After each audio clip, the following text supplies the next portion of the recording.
Hi, Heidi Porham here. I was led by God to tell y'all a story about my life, and I'm opening myself up here, and I'm really, showing the world a little bit about my life, and so it's a big, I'm very nervous, I guess I'd say about it, but I feel that if it can help somebody, then I'm happy to be able to help somebody, and that's my purpose for this video. I need to tell you a little bit about what I was going through so where you can totally understand my state of mind at that moment. We moved up from Louisiana to Tennessee after Katrina, and I started all over again with 2 kids, and I was pregnant. And my husband couldn't find work, so he had to work offshore still. So he would travel, and that put a big strain on things. And then, moving to a new place where, my parents moved up there too, so they lived there, but I didn't know anybody. Nobody else, nobody around, didn't even know the area, didn't know anything. So that was like really, really scary. But, so, I had that going on, and then money was tight. Before I had my daughter, after my oldest son, I had a miscarriage. And then 2 months later, I got pregnant again with my daughter. And not even 5 months after she was born, I got pregnant again for my son. I know people would be like, "Oh my God, you don't know birth control," but at the time I couldn't go to the doctor. It was after Katrina, and I couldn't refill my birth control, so things happen. But anyway, all that other stuff doesn't even all that frame of mind that I had at that moment doesn't even put a stamper on or even enlighten what I was about to go through in life. And I didn't even know that. And the day came when I had my baby boy. He was beautiful. He looked like an angel. Everybody would tell me that, and he did. And God sent him to me to teach me a lesson. And I know it, and I feel it, and I'm so happy I learned the lesson. I'm not happy I had to go through what I had to go through, but I'm happy that I've learned that lesson. When he was 2 weeks old, he stopped breathing, and they had to rush him to Vanderbilt Hospital in Nashville. And that's where my whole life, I was always struggling with money, and I was struggling, with my own health and other issues too, and like marital issues and finances and all this other stuff. But my whole life changed whenever I was stuck with that, and that was staring me in the face. My son just stopped breathing.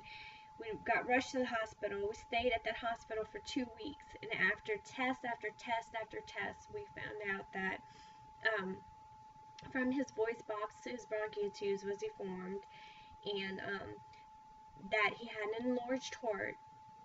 And they told me, he won't be able to talk, he won't be able to walk.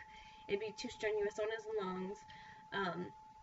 They told me his voice box is totally deformed, that he won't be able to talk, and even eating, it would be a big thing, and, sports, and he slept a lot, and he said that's how he's going to be, for the rest of his life, and they didn't give me much hope that there would be an after, So, when I got home, I did a whole bunch of research.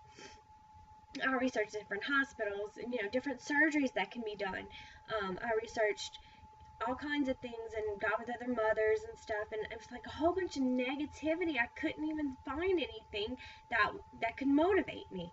They were saying, oh, the chances of this surgery, they never done it on anybody under 3 years old, first off, and he was 3 months old. And the chances of this surgery is like a 70 to 72% chance that it takes, but it was never done on somebody that has heart issues.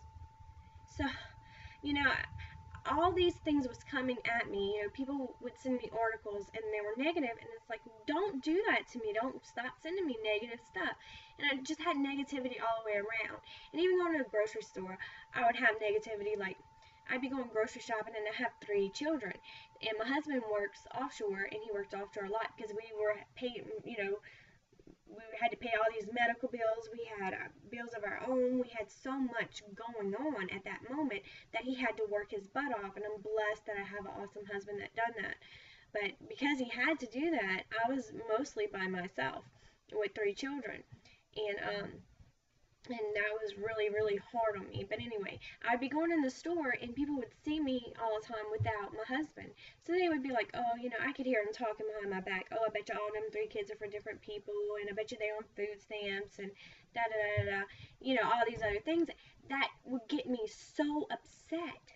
And all that negativity is like, I don't need that. I know they didn't know what I was going through at that moment, but I did not need that in my life at that time.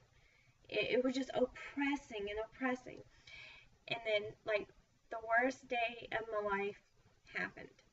The worst day imaginable.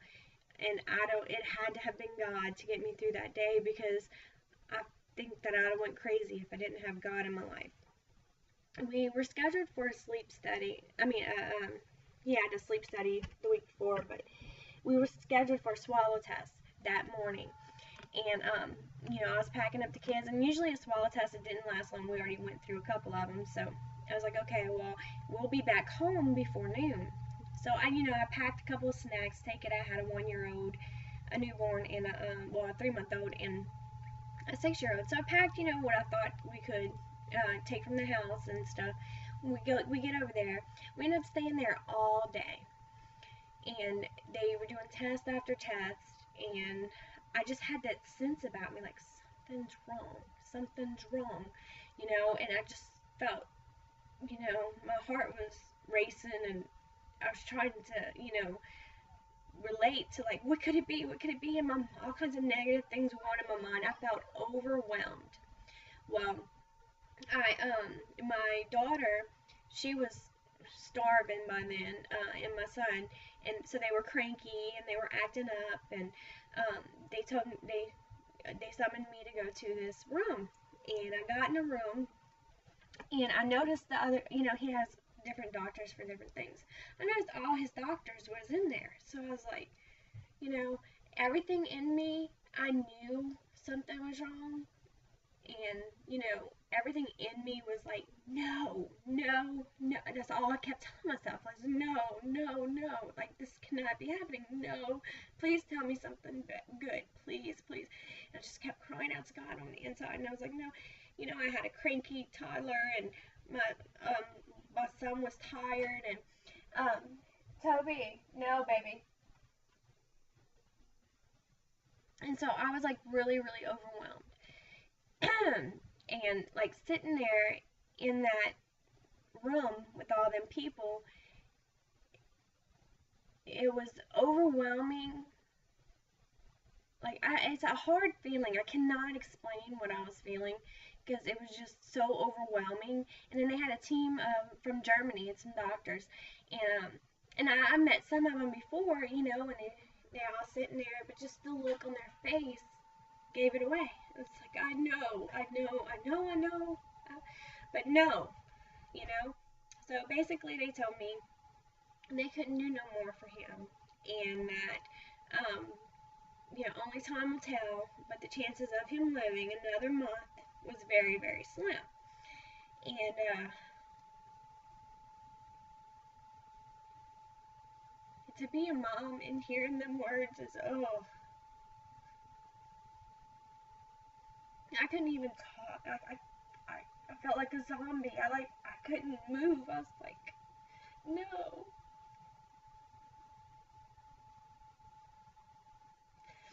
So anyway, I'm sorry. This is not what I'm trying to relate, but I was just bringing back emotions. But okay, anyway. So on the way home, which in the parking garage, I had a nervous breakdown. I did. And then I have to do another video on that, because that's a whole nother story in itself. But anyway, on my way home, I couldn't even call anybody. I couldn't even call my husband and tell my husband what was going on. I couldn't even call my mom. I got my kids in the car and just drove home, and it's an hour and a half drive from Nashville to my house. And I remember all I kept saying, I couldn't even make any sense out of anything, and all I just kept saying was, please God, please God, please God, please God, please. That's all I could say the whole way home. And that was like one of the worst days of my life ever. that moment in my life, I can't explain, but it changed me in so many ways.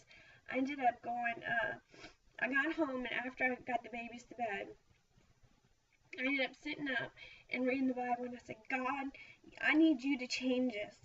I need something different. You know, when you're praying for yourself, it's, it's something, but when you're praying for a child, for your own child, it's totally different. It brings you to that next level with God, where you're humble, you're crying out, I would do anything if you let my son live. I will go anywhere, do anything. You just say it, I'll do it if you let my son live.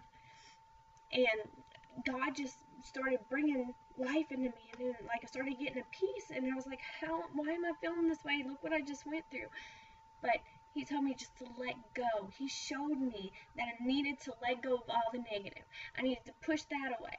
I just needed to, start brand new and understand that, with him, all things are possible. And if I'm listening to all this negative stuff, it's hindering my faith in him. It's hindering my outcome. Whatever you put in your mind, it hinders your outcome. So true in so many levels of my life. So true. And I'm so happy I got that wisdom today. I'm so happy that I've learned that. I'm happy I went through that. But I'm happy I learned that. But it took me going through that for me to learn that. And I'm just sharing it with you to where you don't have to go through something like that to learn that. When you're going through trials and tribulations, get all the negative out. What I did was I just stopped watching TV. I stopped listening to different people. And when people would say something negative, like if I'm in a store and they were saying something negative about me, I just shut them out. I just said, you know what, my God's greater. You know what, my son's alive. I just kept, every time something negative, I started preaching the word of God and saying the word of God, or saying something motivational to myself, to where I didn't have to worry about any of that. And it helped my mind. It really did. It's all about mindset. And when people say that, it is so true. It helped me so much. But long story short, I have an awesome 8-year-old son, and he is still with us today. And thank God, it's through prayer, faith, and continually learning do's and don'ts. And he's awesome, and he walks, and he talks, and he plays football, and he plays baseball. And awesome son, we have some setbacks, but nothing compared to what them doctors told me that day. So I know my God's greater, and he showed me in so many ways that he is. And I wanted to share that with you. When you're going through something like this, stop putting negative in your head. Anytime negative gets in your head, the best way to tend to it is just like, oh, you know what, I'm going to replace that with a positive thought. You replace it with a positive thought right then and there. That's what I had to do, or I would have went crazy. But I hope this inspired you, and I hope you learned something from this. And, I just put myself out there for y'all. But I'm doing it for my purpose, and this is how I found my purpose. And my purpose is to motivate people and is to help people when they're going through things. And I hope this helps you in many, many levels in your life. And you can use this in all kinds of levels in your life. Any little thing. It's not just, when your child's sick, when you're having financial troubles, when you're, even if, a kid going through a test, doing a test, something simple as into something big. Use it. Use it in your life, and you'll see how much it helps. It helped me tremendously. Well, I hope y'all get blessed by that message, and thank y'all for watching.